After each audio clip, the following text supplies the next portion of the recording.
પ્રખ્યાત તબલાવાદક ઝાકિર હુસેનનું નિધન થતાં તેમના કરોડો ચાહકો આઘાતમાં સરી પડ્યા છે. તેમને હૃદય સંબંધિત તકલીફ થતાં ગંભીર હાલતમાં અમેરિકાની સાન ફ્રાન્સિસ્કોની હોસ્પિટલમાં તેમને દાખલ કરવામાં આવ્યા હતા અને ત્યાં જ તેમણે અંતિમ શ્વાસ લીધા. 73 વર્ષની વયે તેઓ અવસાન પામ્યા છે. ત્યારે આવો નજર કરીએ તેમના કેટલાક રોચક તથ્યો વિશે. ઉસ્તાદ ઝાકિર હુસેનનો જન્મ 1951માં મુંબઈમાં થયો હતો. પિતાનું નામ ઉસ્તાદ અલ્લાહ રખા કુરેશી અને માતાનું નામ બીવી બેગમ હતું. ઝાકિરના પિતા અલ્લાહ રખા પણ તબલાવાદક હતા. ઝાકિર હુસેને તેમનું પ્રારંભિક શિક્ષણ મુંબઈના માહિમની સેન્ટ માઇકલ સ્કૂલમાંથી મેળવ્યું હતું. આ ઉપરાંત મુંબઈની સેન્ટ ઝેવિયર્સ કોલેજમાંથી તેમણે ગ્રેજ્યુએશન કર્યું હતું.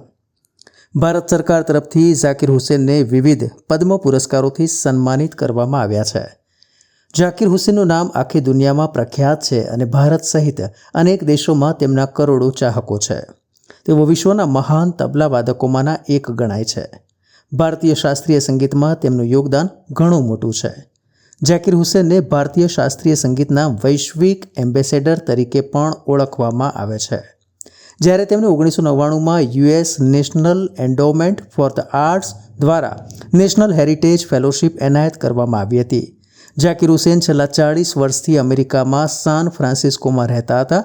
ઝાકિર હુસેનની સિદ્ધિઓની જો વાત કરવામાં આવે તો તબલા ઉસ્તાદ ઝાકિર હુસેનને ભારત સરકાર દ્વારા 1988માં પદ્મશ્રી, 2002માં પદ્મભૂષણ અને 2023માં પદ્મ વિભૂષણથી સન્માનિત કરવામાં આવ્યા હતા. 8 ફેબ્રુઆરી 2009ના રોજ ગ્રેમી એવોર્ડ્સમાં તેમણે ગ્લોબલ ડ્રમ પ્રોજેક્ટ આલ્બમ માટે ગ્રેમી પુરસ્કાર જીત્યો હતો. અત્યાર સુધી ઝાકિર હુસેન 7 વખત ગ્રેમી માટે નોમિનેટ થઈ ચૂક્યા છે અને 4 વખત આ એવોર્ડ જીતી ચૂક્યા છે. તેમને ફેબ્રુઆરી 2024માં 3 વાર ગ્રેમી એવોર્ડ્સ પ્રાપ્ત થયા હતા.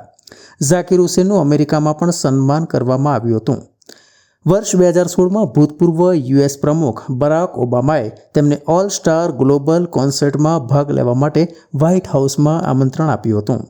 ઝાકિર હુસેન આમંત્રણ મેળવનાર પ્રથમ ભારતીય સંગીતકાર હતા.